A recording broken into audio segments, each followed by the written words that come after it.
Mga balita sa araw na ito ng Lunes. Sa kalagayan ng panahon, sinabi ng Pag-asa na wala namang tropical cyclone o bagyong inaasahan na makakapekto sa bansa habang ang Pangulong si Ferdinand Marcos Jr. ay magbibigay ng kanyang SONA State of the Nation Address mamayang hapon. Bagaman ang Metro Manila ay inaasang makararanas ng isolated rain showers o thunderstorms. Ayon sa pinakahuling bulletin ng Pag-asa, sinabi nito ng southwest monsoon o habagat at localized thunderstorm ang magiging dominant weather system na makakapekto sa bansa sa maghapong ito. Ang habagat ay siyang magdadala ng mga pag-uulap sa kalangitan, kalat-kalat na pagulan, pagkulog at pagkidlat sa mga lugar gaya ng Ilocos Region, lalawigan ng Bataan at ng Zambales. Samantala, inaasahan din ng kaulapan ng kalangitan na may mahinang kalat-kalat na pagulan o thunderstorms na maaring umiral sa Metro Manila, kung saan gaganapin ng SONA State of the Nation Address mamaya ng Pangulo. Partikular sa hapon o gabi dahil naman sa localized thunderstorm activity. Samantala, ang mahina hanggang sa minsan ay katamtaman na pag-ihip ng southerly winds ang iiral naman sa Luzon. Bagaman ang mahina hanggang sa katamtamang southeasterly to southerly winds ang makakaapekto sa Kabisayaan at Mindanao. Wala namang bagong low pressure area o sama ng panahon maging bagyong namumonitor sa loob ng Philippine Area of Responsibility. Mula bukas, araw ng Martes hanggang sa Huwebes, July 28 hanggang 30, pangkalahatang maaliwalas ang kalagayan ng panahon na inaasang iiral sa malaking bahagi ng bansa.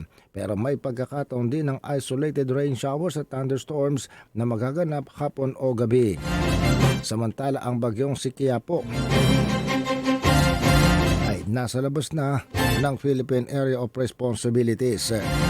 Mahigit 60,000 mga pamilya sa buong bansang naapektuhan batay sa pinakahuling tala ng National Disaster Risk Reduction and Management Council.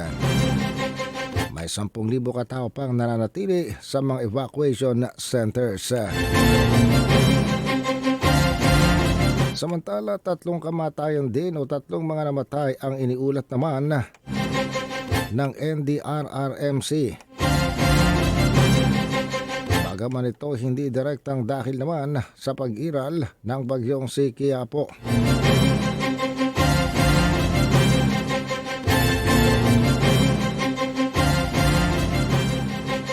Ang 3 mga namatay na ito o mga individual ay dahil sa epekto ng Tropical Storm Quiapo.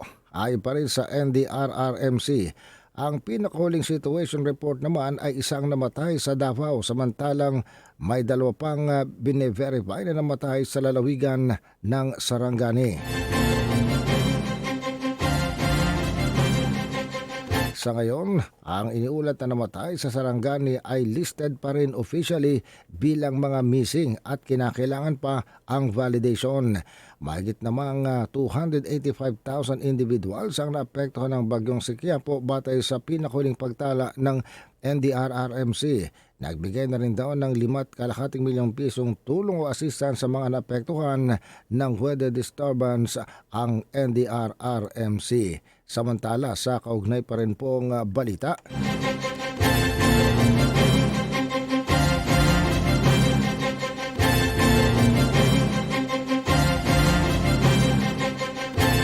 siniguro naman kahapon ng Palasyo ng Malacanang ang mga residente na naapektuhan ng napakatinding malawakang pagbaha sa lungsod ng Davao ng tulong mula sa national government. Wala ang mga Duterte sa Davao nang nagaganap ang malakas na busang ulan at ang mga pagbahang malawakan sa lungsod ng Davao.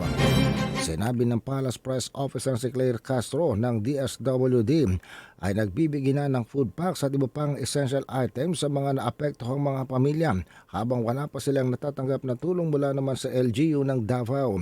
Ang Department of Public Works and Highways ay handa rin daw para tumulong na kumpunihin ng mga napinsalang struktura sa malawakang lugar na binaha sa Davao City. Sinabi nitong si Undersecretary Castro, nagbigay na raw ng assistance na pinakamposibleng magagawa sa mga kapatid na mamamayang Pilipino sa Davao City at sa lalawigan ng Davao. Wala raw mga itong dapat ipag-alala dahil hindi naman tinitingnan ng national government ang political affiliation ang mga taga Davao na kahit nagmumura sa national government, partikular kay Pangulong Bongbong Marcos, ang unang nakatanggap ng tulong dahil wala ang kanilang alkalde, wala rin si Vice President Sara Duterte sa loob ng bansa. Ayon pa rin sa Malacanang, tinatrato ng Pangulo na pantay-pantay ang lahat ng mamamayang Pilipino at handang magbigay ng tulong sa mga kababayang nangangailangan nito.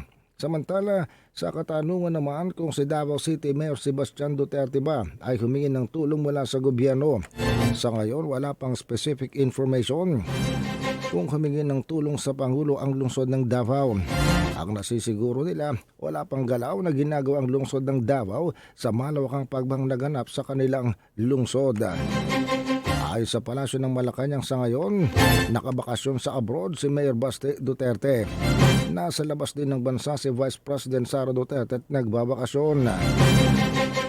Simula pa noong Biyernes, bumuhos ng ulan sa malaking bahagi ng Davao City at kinakailang magsilikas ang maraming mga residente dahil tumaas ng hanggang bubong ng bahay ang baka sa Davao City. Ilan din ang mga napinsalang mga bahay at mga sakyang naanod ng tubig baka ang Davao City. Ang isang distrito lamang nito ay magkakaroon ng budget na 51 billion pesos sa flood control program. Pero hindi makita ang flood control program nito na ginawa sa panahon ng dating Pangulong si Rodrigo Duterte. Ilan sa mga binahang bahay ay bahay ng dating Pangulong si Rodrigo Duterte sa Taali Street sa Bangkal, Davao City.